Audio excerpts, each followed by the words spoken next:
Meus queridos irmãos e irmãs, aproxima-se o domingo da Palavra de Deus e gostaria de refletir um pouquinho a respeito da Palavra de Deus.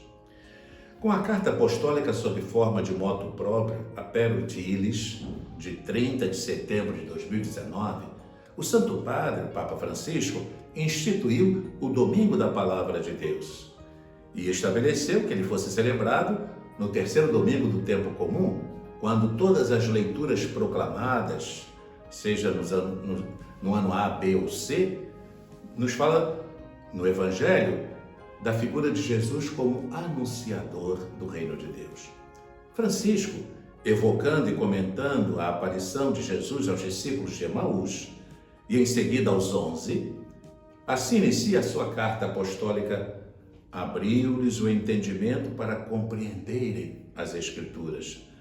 Trata-se de um dos últimos gestos realizados pelo Senhor ressuscitado antes da sua ascensão. Encontrando-se os discípulos reunidos, Jesus apareceu-lhes, parte o pão. Jesus aparece-lhes, parte o pão e com eles abre-lhes o entendimento, a compreensão das Sagradas Escrituras. Revela àqueles homens temerosos e desiludidos o sentido do mistério pascal, ou seja, que ele, segundo os desígnios eternos do Pai, devia sofrer a paixão e ressuscitar dos mortos para oferecer a conversão e o perdão dos pecados. E promete o Espírito Santo que lhes dará a força para serem testemunhas deste mistério de salvação. Em seguida, salientando ser extremamente vital para a nossa identidade a relação entre o ressuscitado, a comunidade dos crentes e a Sagrada Escritura, Francisco assevera: sem o Senhor que nos introduz na Sagrada Escritura, é impossível compreendê-la em profundidade, mas é verdade também o contrário, ou seja, sem a Sagrada Escritura, permanecem indecifráveis os acontecimentos da missão de Jesus e da sua Igreja no mundo.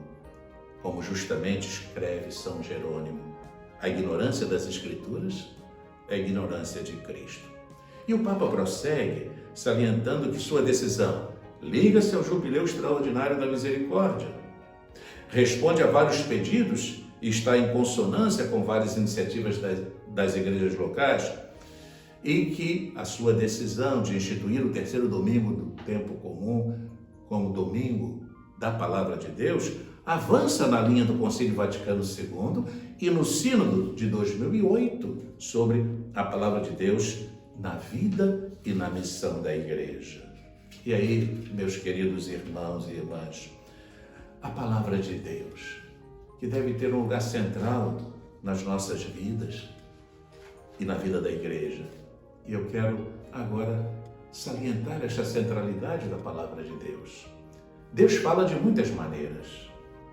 Deus está presente e se comunica na criação e na história. Sua presença é onipresença.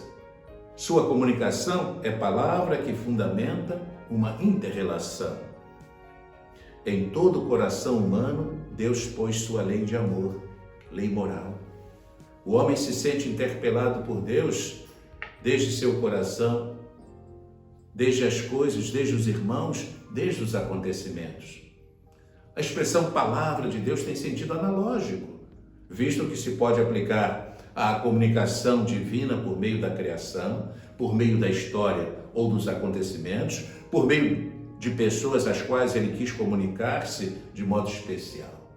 Sua revelação propriamente dita tem lugar nos primeiros pais, em Noé, em Abraão, em Moisés e nos profetas, para preparar sua revelação plena em Cristo, seu Filho, sua palavra pessoal e eterna, que se fez nosso irmão. Cristo, a palavra pessoal de Deus. Toda a criação, toda a história e todo o grau de revelação ou manifestação de Deus poder-se-ia considerar como vestígios ou sementes da palavra pessoal de Deus, que é Cristo, o Verbo feito homem. Anunciar esta palavra equivale a proclamar que tudo foi criado por Ele e para Ele, e tudo subsiste nele. É, pois, anúncio que tem as características de universalidade a todos os povos e de totalidade a toda pessoa humana em suas circunstâncias, para recapitular todas as coisas em Cristo. Especialmente a partir da revelação escrita Antigo e Novo Testamento, percebe-se que a palavra que Deus manifestou tem uma harmonia de conteúdos, visto que é o mesmo Deus que falou de muitas maneiras, mas que finalmente falou por seu Filho. É o mesmo Deus que se manifesta para o bem de toda a humanidade e de cada povo e cultura em particular. Palavra revelada, celebrada, anunciada, testemunhada.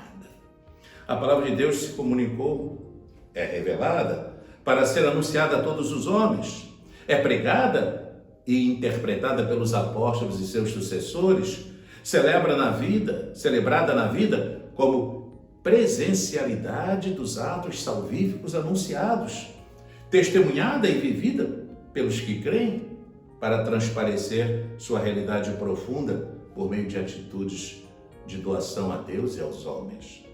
Por ser palavra de Deus, que permanece sua, ainda que doada, não se pode reduzir a conceitos humanos opináveis ou a uma parte de verdade e de bondade.